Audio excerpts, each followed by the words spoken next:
Hello everyone, today we will learn how to create custom attributes on the platform of BotPenguin. On the left hand side panel, you can see my account. Click on this. You will see custom attribute. Go to the section. Here you can see the button of add attribute. Click on it. Here you can enter the attribute key. Now enter the attribute name.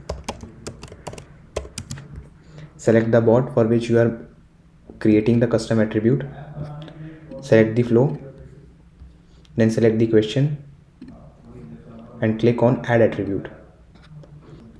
You can see here the attribute has been created.